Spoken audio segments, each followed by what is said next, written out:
अवधूत चिंतन श्री गुरुदेव दत्त श्री स्वामी समर्थ महाराज की जय।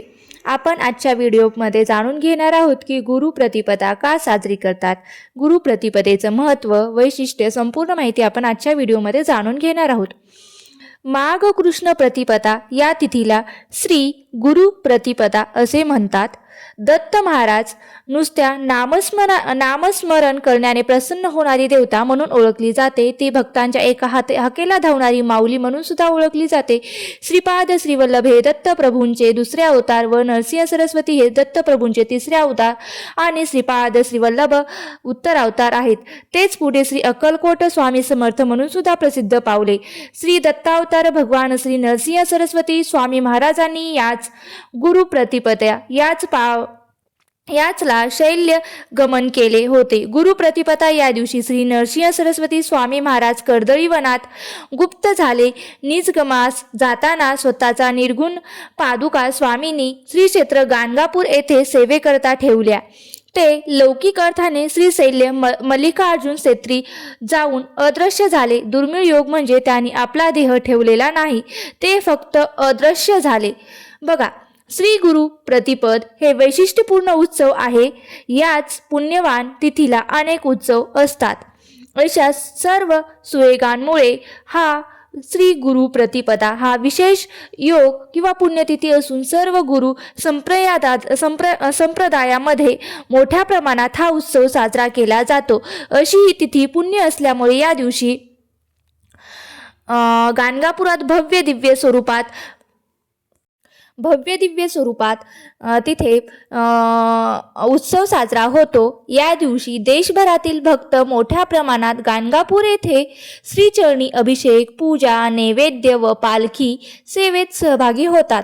अकोला जिल्ह्यातील लाड कारंजे या गावी अंबा, भवानी आणि माधव यांच्या पोटी नरसिंह सरस्वतींनी जन्म घेतला। गुरुचरित्रात त्यांचे चरित्र वर्णन केलेले आहे। त्यांचे मूळ नाव शालग्रामदेव माधव काळे। जन्मताच त्यांनी ओमचा जप करून लागले। सर्वसामान्य मुलाप्रमाणे ते रडले नाहीत, त्यामुळे सर्वांना आश्चर्य वाटले। तत्कालीन महान ज्योतिषांनी हा मुलगा साक्षात ईश्वर अवतार असल्याचे सांगितले।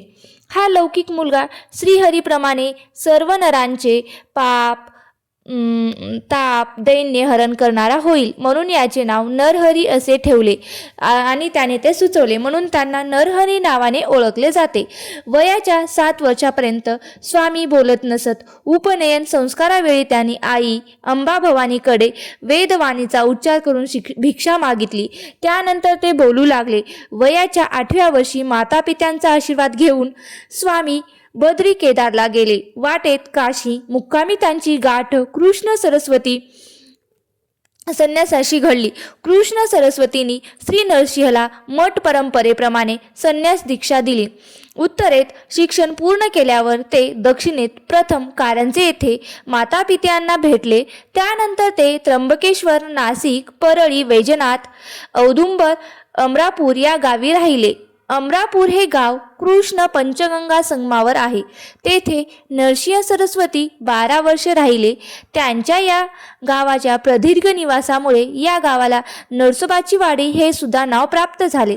त्यानंतर गाणगापुरी ते 24 वर्षे राहिले।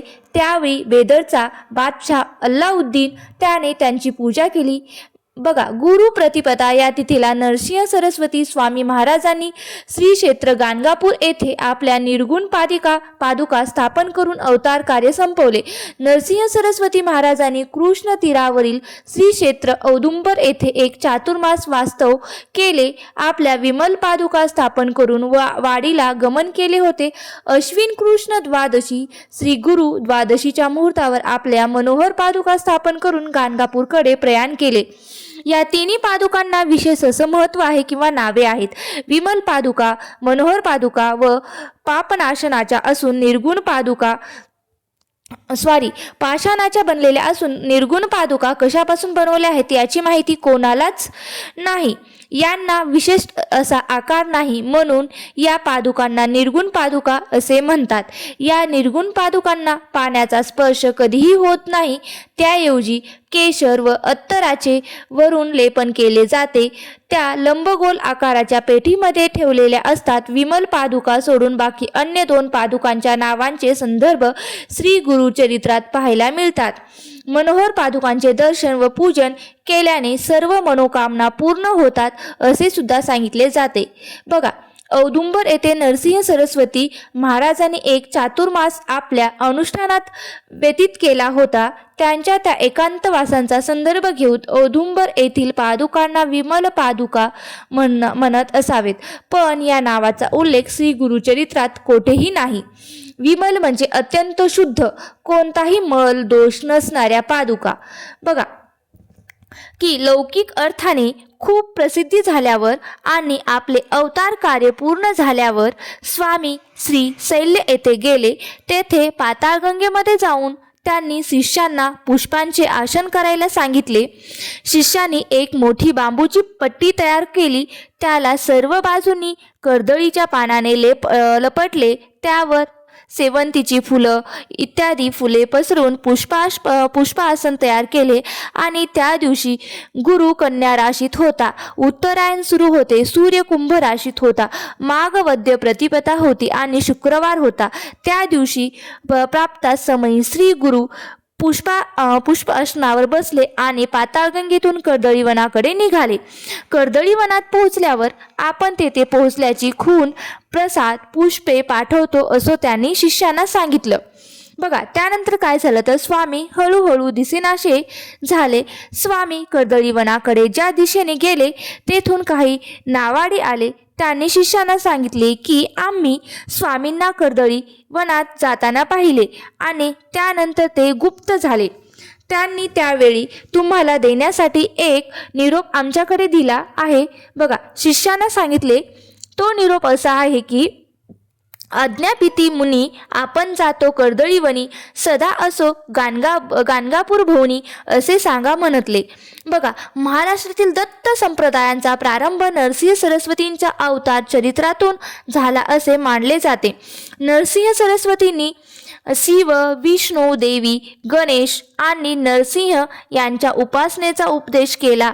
त्याचमुळे महाराष्ट्रात दत्त उपासना लोकप्रिय झाली. त्यांच्या निवासामुळे औदुंबर, नरसोबाची वाडी, गाणगापूर ही गावे दत्त संप्रदायांची गावे किंवा तीर्थक्षेत्रे बनली. महाराष्ट्र भूमीला भक्तींचा मुक्तीचा मार्ग दाखवणारा हा महापुरुष मराठी संस्कृतीचा इतिहासात युगपुरुष म्हणून चिरंतन राहील.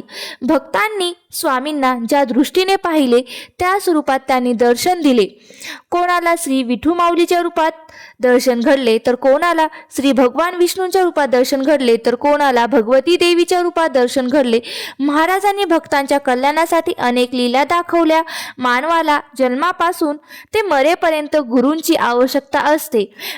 जन्माच्या वेळी गुरूंच्या रूपात आपले आईवडील आपली मदत करत असतात, तर शाळेत शिक्षक तसेच मोक्ष प्राप्तीसाठी आपल्याला धर्मगुरूंची आवश्यकता असते. म्हणूनच आपण जीवनाच्या अंत समयी मोक्ष प्राप्त व्हावा याकरिता आपण गुरु करीत असतो. आपणास नामरूपी दीक्षा देऊन त्याचे नियमित पठण करायला सांगतात. अशा प्रकारचे गुरूंचे मानवी जीवनात विविध स्वरूपात स्थान असून त्यांचे महत्त्व देखील तितकेच महत्त्वाचे आहे. बघा, म्हणूनच आपण देखील या नात्याचे महत्त्व समजून घेऊन नियमित आपल्या गुरूंची वंदना करावी. बघा, श्री नरसिंह सरस्वती महाराज यांची कृपादृष्टी आपल्यावर राहील यात संशय नाही. अवधूत चिंतन श्री गुरुदेव दत्त. श्री नरसिंह सरस्वती महाराज की जय.